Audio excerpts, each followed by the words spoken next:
everybody, it's Chloe and Jazz with another episode of The Book Babes. This episode we're going to be talking about our new book that we've just read, The Catcher in the Rye by J.D. Salinger. Here's Chloe with a quick rundown of the book. Hey guys, it's Chloe.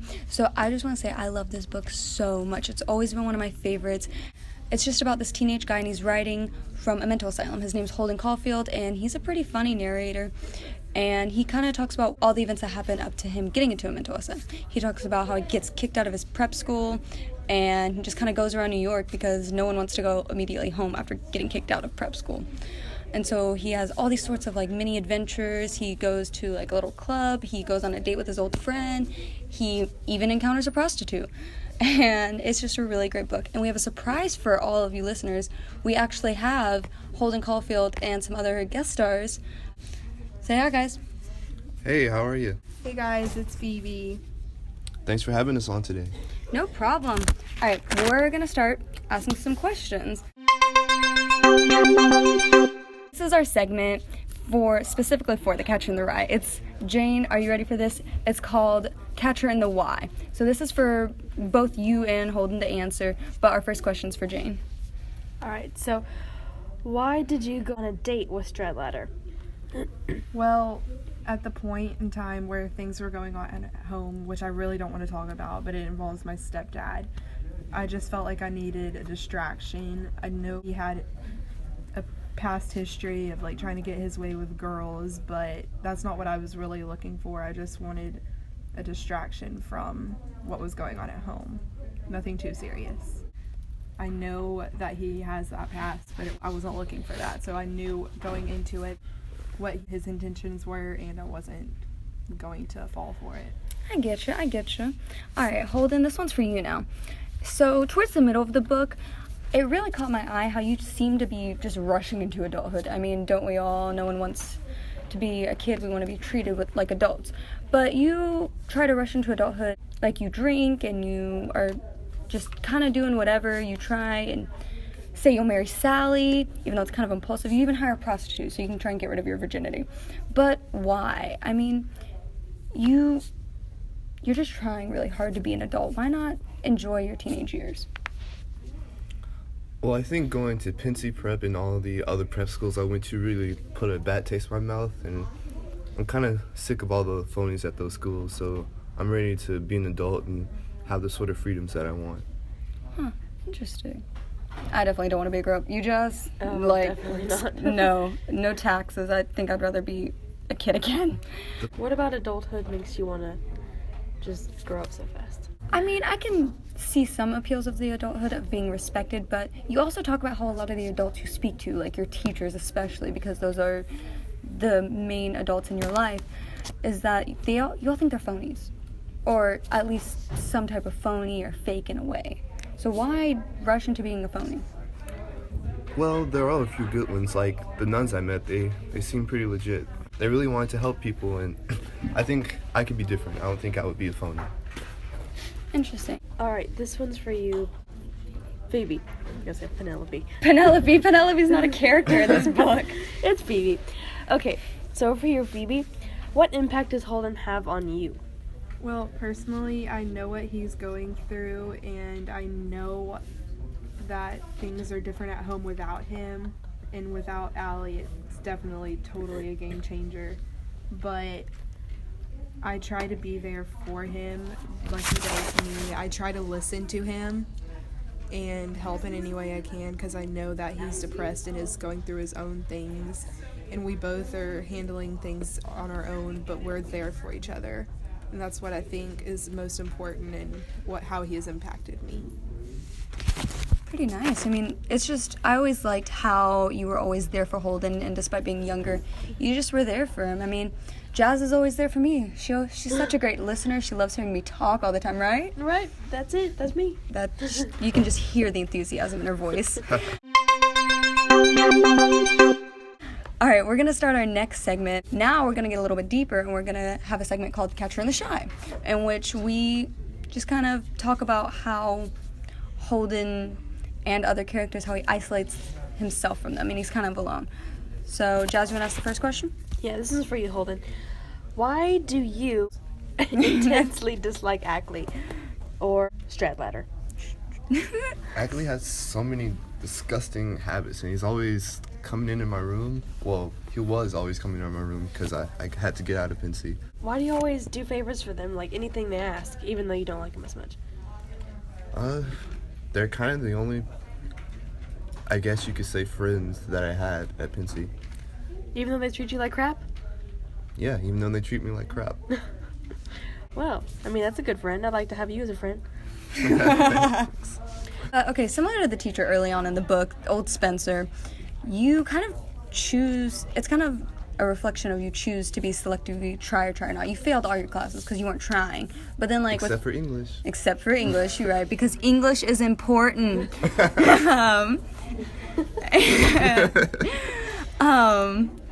You just kind of like don't try in the classes except English, an example, but you also don't try with people. It's selective. I guess I go based off how I see them interact with other people, like my headmaster. In the middle of the book, it feels like, even though this is the part where we see a lot of character interaction, like Sunny the prostitute, Sally, and just other various characters, and even though you're doing all this interacting, you still seem really disconnected from everyone. It's like where we really see lonely Holden. You want to defend or explain that, Sal? Well, with Sunny the prostitute, I mean, I was ready to, get down to business. But, Oh my goodness. Oh my god. but I guess I just couldn't do it. I don't know, maybe because I had Jane on my mind, or I guess I just wasn't ready. Well, I think that was rushing into adulthood that you weren't ready for. Jazz, would you agree? Yeah, I totally agree. I feel like you were in between being true to yourself, but also staying true to, like, being a child. Sally, I have a question for you. You went on a date with Holden, and your character wasn't always my favorite, but maybe that's just how Holden describes you. What was your date like with Holden? Because it seems to be going okay, and I use okay loosely, until he just, like, blows up on you at the very end. Well, it was going great, and then he brought up marriage and running away together, which I think is absurd. We weren't ready, we're children, and how are we going to take care of the home, pay for bills, raise children, and all of these crazy things he thinks are possible when we're only, 16 at the time? Well, I don't know what you guys are talking about. I was using my normal voice, but I think it could have worked out. I mean, we may be young, but I mean, there's no time like the present. Yeah, very true. Alright, next question for you, Holden. Why does it take you so long to finally be in the mood to call Jane? Well, Jane was special to me, and it's been a while since I've talked to her, so it was a little weird. I know, because you've had, like, multiple tries. You tried to call, but every time somebody else answered, you hung up, or I think you were just scared. Is that true? Yeah. Do you seem to have a special connection with Jane? And why do you think that is, kind of? I mean, you don't really connect with people, and it sounds like you do seem very comfortable with Jane. Like, there was that part, and you were talking about how you both went to the movies, and she just put her hand on your neck, which must be some kind of romantic gesture I'm not familiar with, but I guess it was those little things, like what you said, and also how she put all her kings on the back row when we were playing checkers. I mean, she was a really great girl. I have never played checkers, but I'm pretty sure it'd be thought it was pretty. Was it chess or checkers? Checkers is only black and white. I mean, red and No, black. I'm pretty sure they played checkers. It was checkers. It was checkers. Oh. Is it chess? Chess. Oh, just kidding. Maybe there's another book maybe there's like a secret sequel where they play chess. Does it have kings and checkers? Yeah, that's how you like stack them on. Oh, when I take your and then Yeah. put mine. That's Might need to go back to checkers. Yeah, man. We'll just roll out checkers right Quick here. game, We real just quick. play. All right, now we're gonna slide into our next segment, which is called Catcher in the Wise Guy. And while we talked about you being isolated, this one is like where you're talking about where you're isolated again, but you use humor. You're a very dry, funny narrator, which I definitely loved. So you use it to kind of like balance out. But my first question for you, Holden, is why do you hate phonies so much if you put on a front yourself? You come off so casual sometimes, like especially in the beginning. You're just like, yeah, I got kicked out of prep school, but it's whatever. I failed all my classes, but not English. Like, dude, I'd be flipping out a little bit. Well, I don't see it as being a phony. I just lie a lot. I mean, it's kind of cool to see people's reactions when I make up these fantastic stories. But, you know. But when you're lying, doesn't that make you a phony? Oh, I got him, listeners. I got him. He is silent. I don't know what you're talking about. It's all about perspective. Phoebe, do you see your brother as a phony? Because you know him the best. You know he lies and you don't like it. But do you see him as a phony? I don't see him as a phony because I know both sides of him. I see what he's telling these elaborate stories, but I know the truth. So I can't consider him a phony because I know both sides to the story. Yeah, I can see that. You always say you, like, get pretty close to a girl.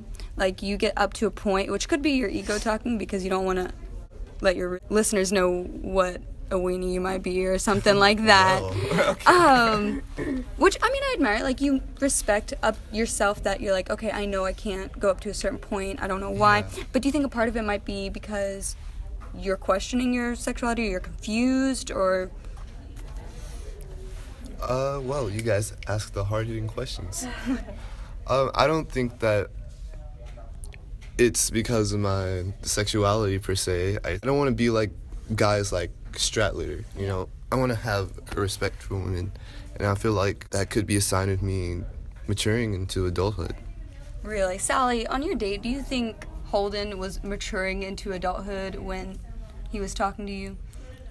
No, he definitely wanted to move quick, and I understand where he's coming from, but you have to be realistic about what's going on and where you are at that point in life, and not considering those factors of like being only 16 or just being a child and not having the tools to move on and live a successful life.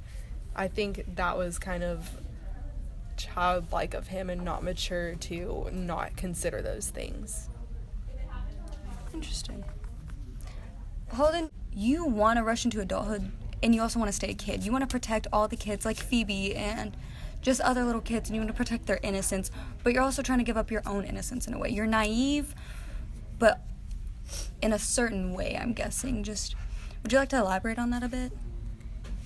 Well, I think it's how we all are at this age, you know, trying to find your place at the world, but at the same time, you're afraid to step into the real world.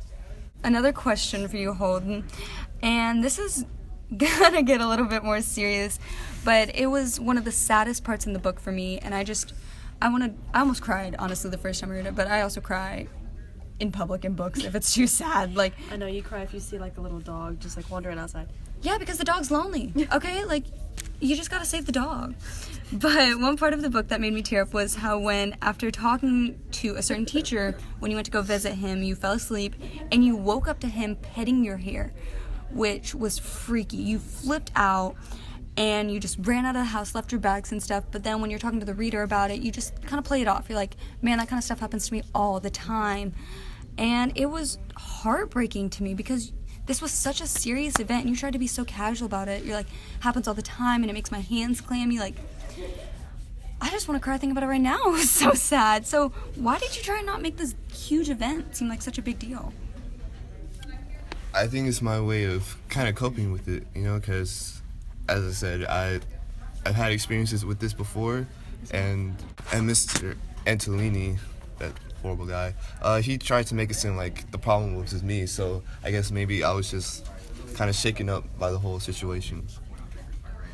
I mean, you could say, but I have to move past it in a way, but it's hard, so I just kind of make jokes about it. I mean, but you do that a lot of the times in the book. Now, I don't know if any of the other readers found it, like, slightly funny. I found it slightly funny. When, in the beginning of the book, Stradler, he asked you to write his essay, and so you write it about your brother Allie's glove and how he wrote all over it, and you're just being very nostalgic about it, obviously remembering your brother, and then you're just like, yeah, he was writing on it. He's dead now. He died from it. Like, you were just so blunt. You're just like, wow, happy memory, and bam, he's dead now. And you just kind of do this multiple times. So, is it really a coping mechanism you feel, or is it just become just, bam, automatic, like an automatic response to something tragic? I mean, I think it's more of his personality. There's no, like therapy he can go through to, like, fix how he feels about his family or what's going on in his life. So I think so many tragic things has happened to him that he's just so used to everything just happening, even though it sucks. But yeah. I'm always about funny stuff, and obviously humor can be a great coping mechanism, but when you're just kind of messed up, dude. I mean, I don't want to insult you, but you've just got a lot going on, and you've saying, like, you've been assaulted a few times, sexually assaulted, and you're getting beat up in school, and you're just an outsider. And I think that's why this book was so popular in the 1950s and to this day, because you're just a sad teenager in a world of grown-ups that you're just confused on who you are, and that's something hard to do. But it's also a really good book because a lot of people can relate to it, even though they feel like they're so. It's like you can relate, but you're so distant from it from the same time. It's like a weird mix of emotions, I guess. It's almost like a Disney movie. I feel you could compare, where it's so not something you're going Maybe through. not. Well, think about it. Something you're not going through, but somehow you can relate to. Like, I don't know what's a Disney princess movie. You watched every single Disney movie. What's a Disney movie? Moana? Okay. Moana. Like, I'm not a Polynesian princess and never sailed the ocean with a demigod, but she's finding her place in her village and stuff, and she just wants something more in the world. And that's something, like, kind of common in The Catcher in the Rye. So it sounds weird, but it's all different, but something we can relate to in a manner. Okay, well, I think that sums up our interview for today. Thank you, everyone, for coming out and watching, and thank you, guests, for speaking to us. I know these questions were kind of deep, intense, but hey, we got a lot out of it. So thank you so much for coming, and please stay tuned for next week for our new book. What's our new book, Chloe? I don't know. I haven't picked it out yet, so I guess let's go to Barnes & Nobles. We'll just find one. Thank you guys again, Holden, Phoebe, Sally, Jane. Thank you guys so much for coming. We really appreciate it on Book Babes. You're welcome. See you later. Bye. See ya. Adios.